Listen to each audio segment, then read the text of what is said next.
تو پہلا بنیادی رشتہ خامند اور بیوی ہے، اور آخری رشتہ بھی خامند اور بیوی ہے۔ لیکن اس وقت ہمارے معاشرے میں خامند سے زیادہ اس کے ماں باپ حق جتلاتے ہیں، خامند سے زیادہ اس کی بہنیں حق جلاتی ہیں، خامند سے زیادہ اس کے رشتہ دار حق جتلاتے ہیں، اور جھوٹی سچی شکایتیں لگا کر بیوی سے متنفر کرتے ہیں، اور کہیں بیوی کو خامند سے متنفر کرتے ہیں، آپس میں لڑائی لڑا کے پھر خوش ہوتے ہیں۔ میرے نبی سے پوچھا جائے یا رسول اللہ آپ کو سب سے زیادہ کس سے پیار ہے؟ تو آپ نے کہا عائشہ سے۔ اللہ، وہ جھینپ کے کہنے کے نہیں، میں پوچھ رہا ہوں لوگوں میں آپ کو کس سے زیادہ پیار ہے؟ تو آپ کہتے ابو بکر سے۔ تو آپ نے پھر کہا ابوہا، مجھے عائشہ کے باپ سے زیادہ پیار ہے۔ پھر پہلے عائشہ کا، تو پھر کہتے ابو بکر۔ تو آپ نے کہا نہیں، ابوہا، مجھے عائشہ کے باپ سے سب سے زیادہ پیار ہے۔ یہ آپ کو میسج دیا ہے کہ گھر کی زندگی کیسے ہوتی ہے، کوئی عشق نہیں چڑھا ہوا تھا، میسج ہے نا۔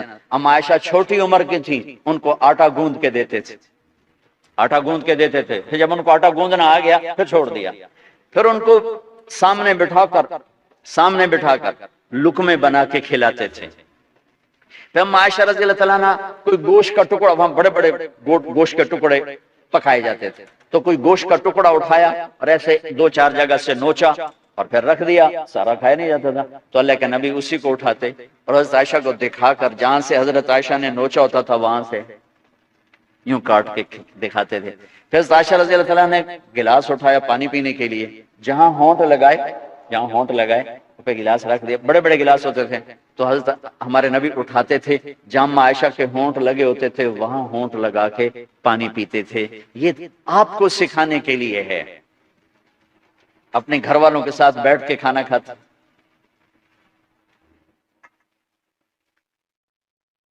یہ میرے نبی کی معاشرت ہے، یہ میرے نبی کی زندگی۔ گھر میں جھاڑو دیتے، اپنے کپڑے خود دھوتے، کوئی چیزیں بکھری پڑی ہوتی تو بیوی کو نہیں ڈانٹتے، خود اٹھ کے سیٹ کر کے رکھ دیتے، گھر والوں کے ساتھ مل کر برتن دھوتے، صفائی کرتے، گھر والوں کے ساتھ مل کر۔ یہ میرے نبی کی ایک خوبصورت زندگی ہے۔ بھائیو بہنوں، ہم بھلا چکے ہیں بیوی کے لیے خامد کو سب سے بڑا حقدار۔ بعض لڑکیاں ایسی نادانی کرتی ہیں کہ شادی کے بعد بھی اپنے ماں باپ کی آنکھ کو دیکھ کے چلتی ہیں۔ شادی کے بعد سب سے بڑا حق خامد کا ہے، شادی کے بعد سب سے بڑا حق خامد کا ہے۔ ماں باپ پیچھے چلے جاتے ہیں، بہن بھائی پیچھے چلے جاتے ہیں، لیکن یہ نادانیاں بھی دیکھنے کو ملتی ہیں کہ شادی کے بعد بھی ماں باپ اپنی بچی کو اپنے قابو میں رکھنے کی ترتیبیں سوچتے ہیں، تو وہ بھی اپنی بچی کا گھر برباد کر دیتے ہیں۔ میرے نبی سے پوچھا گیا یا رسول اللہ عورت پر سب سے زیادہ کس کا حق ہے؟ تو آپ نے فرمایا اس کے خامد۔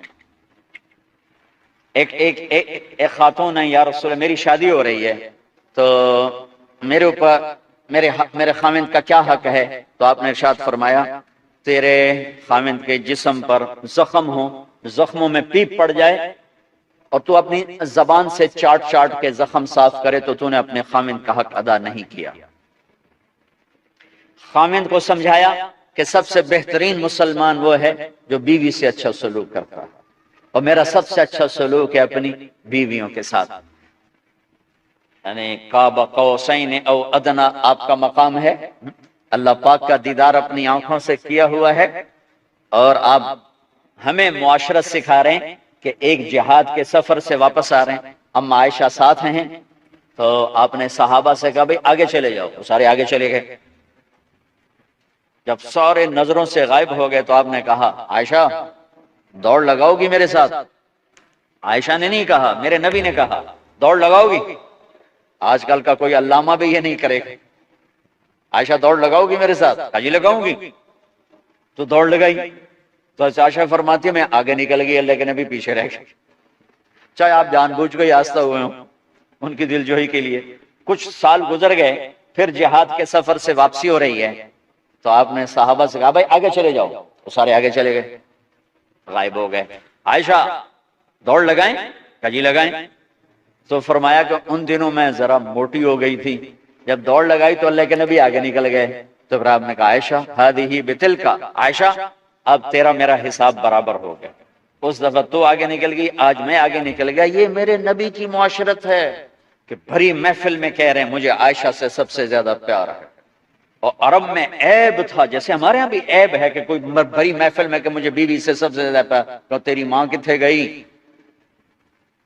بھائی ماں کا اور خانہ ہے، بیوی کا اور خانہ، ماں کی اور جگہ ہے، بیوی کی اور جگہ ہے۔ تو میں آپ سب سے کہتا ہوں، ماں باپ کی وجہ سے بیویوں پہ زیادتی نہ کرو، بیوی کی وجہ سے ماں باپ پہ زیادتی نہ کرو۔